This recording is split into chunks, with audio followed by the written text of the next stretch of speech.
I really enjoyed the film very much because it's a stylized version of Sherlock Holmes that you feel Conan Doyle wrote it a little bit for that, because it's such an imaginative writing, don't you agree? Absolutely, yes. That was definitely, we took inspiration from Conan Doyle, and that was, you know, we went back to him throughout the shoot. If we were ever wondering, how do we make this scene more interesting? Well, what would he do? And there was our answer.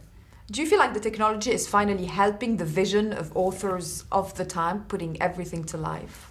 Well, I thought that when I watched Gladiator, when there was a helicopter shot over Rome, you know, there was this incredible shot of, but you know, I'd never seen before, and I thought that was when it became clear that there are certain things CGI can do that you never could do before. You could, in all those great kind of Roman stories where they would build the forum, you never could get that kind of scale. So we have shots in this movie where you see all of London, where you see Piccadilly Circus, when you see the bridge. I mean, that, you know, you've never seen that before, and I think that that's where we could increase the scope and the scale and make it feel so exciting. But on top of that, we have a really great, you know, interpersonal story of great characters and great relationships, and I think, you know, a really good yarn. So they all work together. Yeah, it's always important to find the right balance between what's real and what's created by CGI. How do you work on that ratio on a day-to-day basis? No, we need a bit more real walls and less technology, or the other way around? Well, what we found is sometimes you have to specifically plan it because you have a sequence like the Tower Bridge sequence where clearly Tower Bridge is finished, so that's not going to be real. And that we knew was going to be extensive CGI. And then sometimes once you're into the post-process, you'll discover new ideas, and you'll go back and you'll create little details. You know, this one, for example, Baker Street, that was, you know, a backlot street, and there was a lot of that street built, and it was the right time period, and then we kind of added extensions on. But it's sort of a combination, you know, the things that are heavily planned ahead of time and things that you discover as you go. Joel, did you want to add something? Yeah, you sometimes you extend scenes, and we were very concerned that there was enough feeling of London, because those had to be made. I mean, you couldn't just jump back to wide shots. There was no such thing, you know. I mean, you know, what we refer to as the high, wide, and stupid shot, which you just need to set up where you are.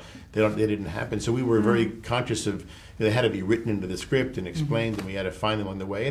And mostly we did a lot more than we needed. I mean, we set up a lot of shots, and we didn't use all of them because we realized, you know, what we needed, because those are very costly shots, you know. Yeah.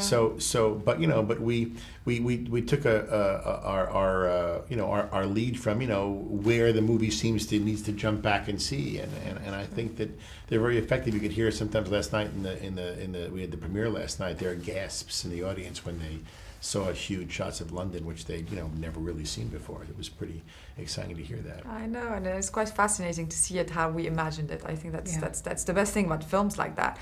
Another great thing is that it's no longer possible to make those big blockbuster movies without actors of weight and talent that really bring the story forward. Do you agree?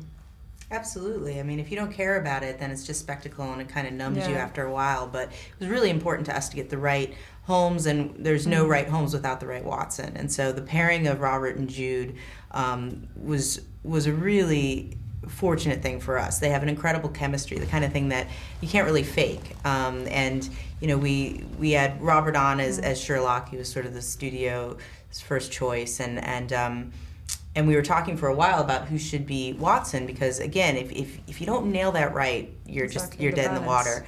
And talked about a lot of names, but Jude was really the only guy we met with on it, and he and Robert immediately hit it off. And Robert said after they met it was only an hour, and he said he felt like he'd known him forever. They just started talking work right away, as though it was happening, and you can see that on the screen.